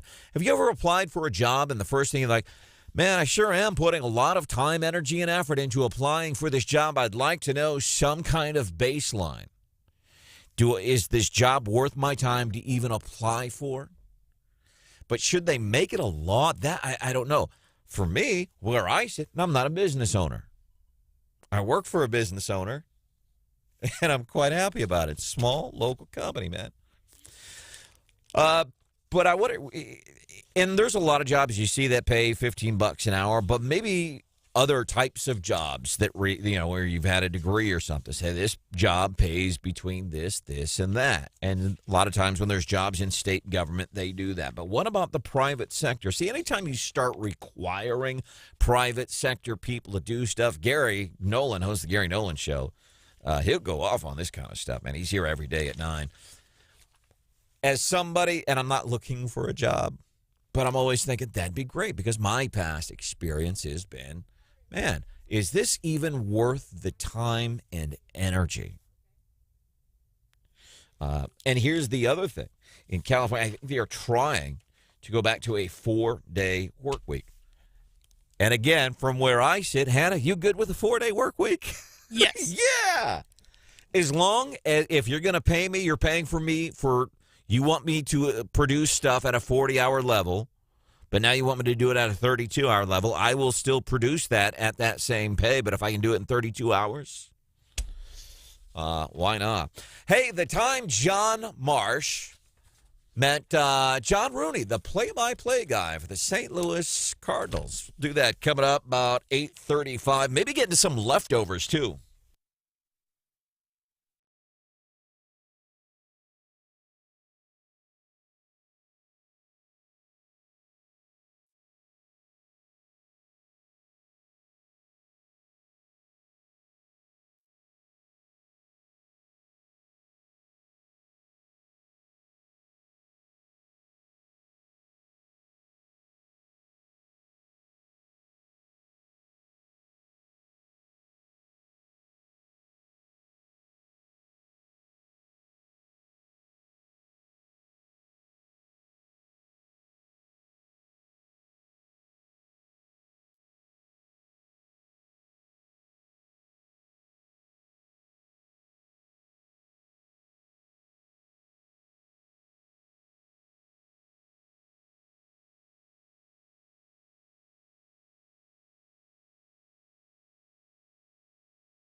Do you think our politicians are too old? Absolutely. You do? There is an age, I think, when a person doesn't have the capabilities of conducting the kind of things you have in office. I feel the same way. Really? Oh, yeah. I'm almost 80 now. I think somebody 80 doesn't belong as a leader. 70, 75. Tops, get out. Out of politics. Yes. It's a story from CBS. By the way, you hear this little thing here at the end? That's a golf cart. And I kid you not, this was on CBS, and I think actually it was last week. Never got time to get to this story, but it's interesting. CBS, they did a story about politicians and age. And they, number one, they mentioned Trump because anytime any of the national news outlets get an opportunity to make a dig at Trump, they do. But they were talking about Americans' take on people of age. Is that what we're supposed to say about older people? We say people of color, people of age. Is that the politically correct thing, Marsh? Of age? What do you think, Houseworth? The term I often hear now is seasoned citizens. That's just as bad as Brandon calling John Marsh legendary. Seasoned citizen. That's interesting. Yeah. There's the raw producer, Hannah. Good morning. Unseasoned and not of age, whatever we're supposed to be saying. But it was interesting. CBS did the story, and so they get their dig in at Trump because they talk about Biden, the first president in the history of America. And America is seasoned over 200 years, man. And never have we had a person in the Oval Office turn 80 years old. And they said Biden's first one to ever do this. And by the way, if Trump were he would be. So they got to get that in there. But they even said, CBS says, we were surprised. The majority of folks said, yeah, they prefer some kind of age limits. And I kid you not, the visual here is incredible. Thank God it's on the radio, huh? Yeah. But they put this dude, this CBS reporter is in a golf cart cruising around a retirement community. He ain't even getting off the golf cart. And he's asking these seasoned citizens, what do you think about it? But yeah, the seasoned citizens were saying, yeah, we should have age limits, I think, should happen with each individual voter. But I'm wondering, because it's easy for me to say. I look at how the magnitude of the negative effect that Joe has had on my life, and I was thinking about this yesterday. I was getting gas. I'm at the break time, and every gallon that's going in, we just got a text from Kevin, who's a frontline responder. God bless Kevin. He was at Lake of the Ozarks, $3.28 a gallon. I think $3.39 is what I paid in Columbia yesterday. I love when you go through Ashland, that big giant break time sign. Huge. Like you could probably see that from Kirksville. It really as somebody that comes through there sometimes at night with football, it's good. I appreciate it. It adds a level of safety. You know we love you, Brian. Yeah, it is. It really does. Up. Absolutely. It Absolutely. Does. It lights town up. But I'm thinking, and I'm trying to think, and I don't know what gas prices are, but I know how high they have gone up since the tragic events of January the 20th of 2021. At least still $1.15, $1.20 higher. And every time, every gallon that ticked off on that pump, I'm saying, sorry, Harper Lee. Sorry, Liam. Sorry, Ryder. My grandkids. I'm apologizing to them because that's less that they're going to get from Grandpa Brandon when he's dead. And that's what I'm saying. I'm sorry, you guys. I'm sorry for my grandkids. Paying $1. You know, we say what the gas price is now, and producer Hannah's always been very good when gas prices go down. She's like, hey, don't get too excited. We're still screwed. Sure. They're still higher than they should be. Yeah, but I think about how much more per gallon I am paying. And it's real money. Real money that could be going to I didn't come here to sit here and get cranky. Age limits, politicians. So it's easy for me to sit here now because I don't like the president. It's easy to, and it's not because, it is because I don't like the president. And I was thinking about that yesterday because of what he's done to my bank account. It is an interesting discussion, and I remind listeners, I'm glad you brought it up about this. It is interesting clearly, if Congress were to try to, and they won't with this president, but whether it's President Biden or former President Trump, if you try to pass a law that says that you can't serve, let's say, over the age of 75, I would think that would be unconstitutional. I don't think that's constitutional. But whether it is or isn't, from a purely philosophical standpoint, I remind people of what President Reagan said. He said the American people should have the right to vote for who they want as many times as they want, meaning he opposed term limits. And he was asked during a debate in 1984, basically the moderator said, without saying it, basically, you did not do well. Are you too old to be the president of the United States? And he turned it around on the moderator and said he would not use his opponent's youth and inexperience. Yeah. Oh. And Mondale got a big kick out of that as well, but they made such a big deal. Reagan, I think, was 68 years old, and you'd think that he was 90 or 100 or whatever, the way the people were acting. It is interesting how this is now, that whether it's 80 or whatever, but I did see that piece, and I don't know if that is scientific or not, if people feel that way. If people don't like the job. Well, he went around on a golf cart asking old people, so that's pretty. That's true. That's scientific in my book. But if people do oppose President Biden or President Trump, they have the ability to vote them out at the ballot box. Marsh, what do you think? Yeah. Yep. Yeah. Well, and when we were chatting with Secretary of State Jay Ashcroft, by the way, a very fun conversation with the Secretary of State this morning. You can check it out on the Wake Up Mid-Missouri podcast on our websites, KWOS.com and 939theeagle.com. But we were talking about this, and I was relating to him the story of my grandfather, who worked with Governor Kit Bond for a lot of years, stayed on board whenever Joe Tisdale took over. And my grandpa did it just to Tisdale off because Joseph Tisdale did not like my grandfather. So my grandfather was this great public servant. He did some remarkable things, and I'm not just saying that because he's my grandpa, but he was one of the most principled people I knew. But the day came, we had to take the car keys from this public servant. Well, and I guess the average age of retirement would be somewhere around, 65? So, I mean, Joey is like, yeah.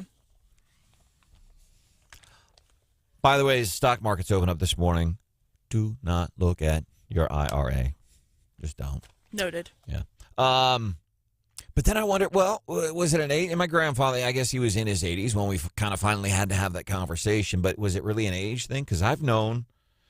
And then I know some people that are, I heard about a bank president, and I don't know what position he's in anymore, but Friday night we were in Jefferson City.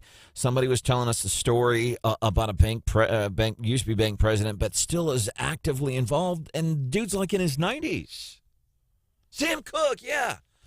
Yeah, Sam Cooke, who's like in his 90s and still showing up and apparently doing an okay job. So that was on, and the best part about that story is they're on the golf court cart, going around asking these seasoned people some of these questions.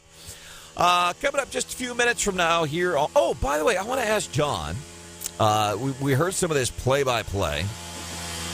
An electric car. At least that's what electric cars sound like in my mind. People still sounding off about electric vehicles. We talk about this law in California. California politicians say, we know you're in America, but we don't give a damn. We are taking away your choice to be able to buy combustion power, internal combustion engines. You have to buy. You have to. We are making you, which is complete and utter BS. You think about this. Listen, you want to promote electric vehicles and talk and sing their praises, fine. But don't make me buy it. That's what's happening in California. Other states are following suit. Pete Buttigieg, Transportation Secretary, is kind of going, I kind of like this idea. That's why we pay attention. I imagine it'll be here someday, but check out some of these texts.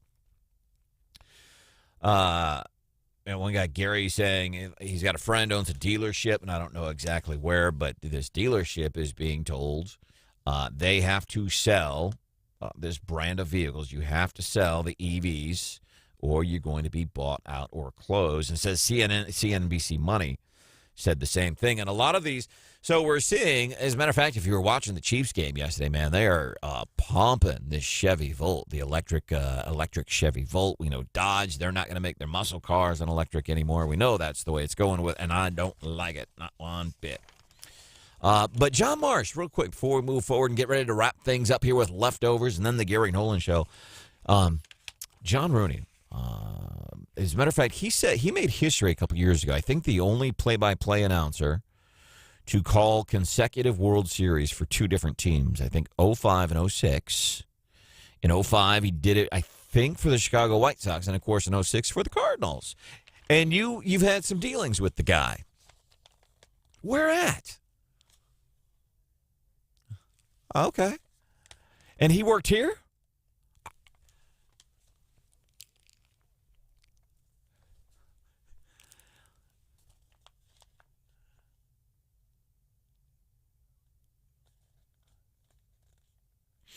Yeah.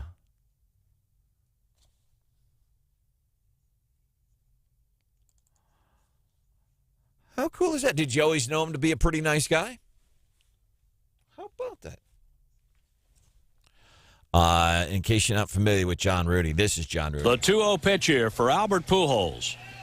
DeYoung deals. Pujols swings and lifts a high fly ball. That's it deep. Center field. It might go. It's a gunner. It's a gunner for Pujols. 697. John Rooney, one of John Marsh's old run-around pals. It's a goner. Our show, almost a goner. I think we'll come back here in a few minutes. Do some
I really believe that at the end of the day, no one is above the law, and no one should be escaping accountability if indeed the facts and the evidence point to. And really, Hillary, I love that. Isn't that, you talk about people that don't have any self-awareness. Or people that really think, they're really pulling the wool over people's eyes. I love that. Hillary Clinton over the weekend, in reference to, of course, Trump. Nobody's, and we look at the number of times that you can factually point to times when she has been above the law because of power. Power that you and I, we don't get that kind of power, man, because of power and prestige, especially by the progressives. It reminds me of, I don't know if you've heard this yet. We've featured it a couple of times on the show, but Hillary Clinton, no self-awareness. To say this person is not above the law. No self-awareness. Like this person, D.C. City Council member Branden Rathert. By the way, over the weekend, one of the things while we're watching Mizzou get pummeled and then watching the Chiefs and Mahomes throw 5 touchdown passes, mayors in progressive cities aren't happy. And by the way, mayors of sanctuary cities, sanctuary city where they say, hey, we welcome illegal immigrants. So Texas governor, Arizona governor, I believe, has been sending some illegal immigrants that have just completely crushed their border, strained their resources, especially in those specific counties in Texas and Arizona, California, New Mexico. So they're sending them to sanctuary cities. They welcome. And the people, the mayors in the sanctuary cities, they're getting upset because now their cities are being run over with illegal immigration. D.C. Councilmember Branden Rathert, like Hillary Clinton, just no self-awareness. The governors of Texas and Arizona have turned us into a border town. So the governors of Texas and Arizona have turned us, she's in D.C., have turned us into a border town. We don't know how long this will take to resolve. We don't know how long they will continue busing. And so the right thing to do here is to be prepared to ensure we can greet every bus. We can get people off on the right foot. We can get them where they want to go. And where they want to go, sanctuary cities. And that's what, but they don't like it, the whole not in my backyard thing. And the other thing she says, and the federal government, because remember, specifically in D.C., Chicago Mayor Lori Lightfoot is doing this too. As a matter of fact, I think something we'll watch over the next few days. Philadelphia is going to start getting some illegal immigrants. And they're frustrated. No, you're a sanctuary city. Again, that whole mindset, hypocrisy. And I love this. So Lori Lightfoot, she thought, well, if Abbott's going to too could play this game, so I'm going to do it too. So she's been sending migrants from Chicago to other cities that happen to be conservative cities. And so you're telling me, as a mayor of a sanctuary city, you're shipping illegal immigrants then off to other cities. I thought you were a sanctuary city. Welcome into the show. Here's a big old serving of leftovers. Enjoy. All right, leftovers here on Wake Up Mid-Missouri. Things we didn't get a chance to get into here during the show, and actually we may not have much time to get to it now. Hannah, anything interesting for leftovers this morning? Anything we didn't get to that we'd like to highlight? I don't know. Is there anything you forgot? Oh, yeah. I got plenty. As a matter of fact, instead of just doing leftovers, we should do, here's a stack of stuff that we forgot. I am kind of curious about this because I know in some cities around mid-Missouri, I know Columbia is one of them, and we know the politics of Columbia. It's a college town, and we get how they roll. But they're saying, listen, so we're doing these the latest boosters, and we've had to add 2 additional clinics because people are just signing up for these things like they're hot apple pies or something. And I will say somebody who, and I don't know where you are. I begrudgingly got the first shot, begrudgingly got a booster, and I only got them because I wanted to make sure I was able to go and fly and see my grandbabies in Idaho. Won't do it again. And I was just kind of wondering, people that have had a booster and maybe have even had, the first shot and the booster, you've done it begrudgingly. Are you going to go and sign up for these like year after? Because I'm not doing it. And as somebody, by the way, never gets the flu vaccine. I got the flu vaccine, the nasal option, one time, and it was because I did feel pressured, and this was years ago in Florida. All right, coming up tomorrow on the show, Christopher Arps. We're going to be starting the special legislative session. I hope to have a recap. I'm going to the roast of State Senator Caleb Rowden tonight in Jefferson City. Hope to have a recap on that for you. Gary Nolan Show is coming up next.